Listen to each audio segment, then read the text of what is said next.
Hey all, welcome to Rithvish restaurant. ఈ వీడియోలో మనం tasty and easy vanilla ice క్రీమ్ని ఎలా చేయాలో చూద్దాం. ఇలా లోతుగా ఉన్న గిన్నెలో ఒక 1/2 లీటర్ మిల్క్ని తీసుకుందాం. అదే మిల్క్లో కొన్ని పాలు ఒక చిన్న బౌల్లో వేసుకొని పక్కకు పెట్టుకోండి. ఇప్పుడు ఇలా పక్కకి పెట్టుకున్న మిల్క్లో ఒక 2 స్పూన్స్ ఆఫ్ కార్న్ఫ్లవర్ యాడ్ చేసుకోవాలి. ఈ కార్న్ఫ్లవర్ మిక్స్చర్ని మనం పక్కకు పెట్టుకుందాం. మనం తీసుకున్న పాలని గ్యాస్ మీడియం ఫ్లేమ్లో పెట్టి ఒక పొంగొచ్చే వరకు మరిగించుకోవాలి. ఒక పొంగొచ్చిన తర్వాత పాలు ఇలా తిప్పుతూ కాగించుకోవాలి. పాలు మరుగుతున్నప్పుడు మీగడ ఏదైతే సైడ్కి అంటుకుంటుందో దాన్ని తీసి అదే పాలల్లో వేసి మరిగిస్తూ ఉండాలి. పాలు కొంచెం చిక్కబడ్డ తర్వాత ఇందులోని ఒక 5 స్పూన్స్ షుగర్ యాడ్ చేసుకుందాం. చక్కెర వేసాక బాగా చక్కెర అంతా కరిగేంత వరకు బాగా కలుపుతూ మరిగించుకోవాలి. ఇలా పాలు కొంచెం చిక్కబడిన తర్వాత మనం ఇందులోకి ముందుగానే మిక్స్ చేసి పక్కకు పెట్టుకుని కార్న్ఫ్లవర్ మిక్స్చర్ని యాడ్ చేసుకోవాలి. కార్న్ఫ్లవర్ మిక్స్ యాడ్ చేసుకునేటప్పుడు పాలు సిమ్లో ఉండేలా చూసుకోండి ఫ్లేమ్ అనేది. కార్న్ఫ్లవర్ యాడ్ చేసుకున్నాక ఒక 2 మినిట్స్ సిమ్లో పెట్టి కలుపుతూ ఉంటే సరిపోతుందండి. పాలు అనేది ఈ టెక్స్చర్లోకి వచ్చేస్తుంది. వన్స్ ఈ టెక్స్చర్ వచ్చిన తర్వాత మనం గ్యాస్ అనేది ఆఫ్ చేసుకొని ఈ పాలని రూమ్ టెంపరేచర్ వచ్చేంత వరకు పక్కకు పెట్టుకుందాం. పాలు కంప్లీట్గా చల్లారిపోయిన తర్వాత ఈ పాల మిక్స్చర్ని మనం ఒక పెద్ద మిక్సీ జార్లో వేసుకోవాలి. ఇదే మిక్సీ జార్లో నేను ఇక్కడ అమూల్ ఫ్రెష్ క్రీమ్ అనేది యూజ్ చేస్తున్నాను. అది ఒక 3/4 కప్ యాడ్ చేసుకోవాలి. అలాగే ఒక 1/2 టీ స్పూన్ వెనిలా ఎసెన్స్ కూడా యాడ్ చేస్తున్నాను ఫ్లేవర్ కోసం. వెనిలా ఎసెన్స్ లేకపోతే మీరు దీన్ని స్కిప్ చేయొచ్చు. ఈ మిక్స్చర్ని ఫైన్గా బ్లెండ్ చేసుకున్న తర్వాత ఒక ఎయిర్ టైట్ కంటైనర్ తీసుకొని అందులోకి పోర్ చేసుకుందాము.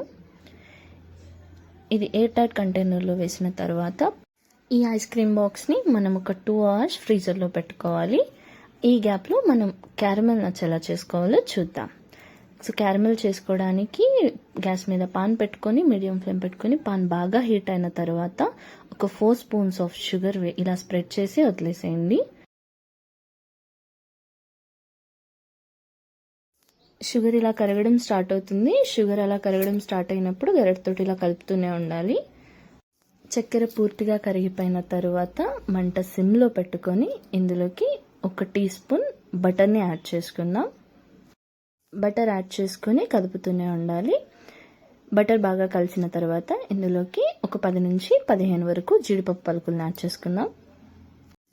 మీడియం ఫ్లేమ్లో 1 నిమిషం అలా కలిపిన తర్వాత గ్యాస్ ఆఫ్ చేసుకొని దీన్ని మనం బటర్ కానీ నెయ్యి కానీ రాసుకున్న ప్లేట్లోకి తీసుకొని ఒక 15 నిమిషాలు వదిలేయాలి. 15 నిమిషాల తర్వాత ఇలా గట్టిపడుతుంది. ఈ గట్టిపడిన ముక్కల్ని తీసుకొని మనం పప్పు గుత్తితో కానీ లేదా ఇలా చిన్న రోల్లో కానీ వేసుకొని ఇలా చిన్న చిన్న పీసెస్ అయ్యేలా క్రష్ చేసుకోవాలి. దీన్ని మిక్సీ జార్లో మాత్రం వేయకండి, మిక్సీ జార్లో వేస్తే పౌడర్ అయిపోతుంది.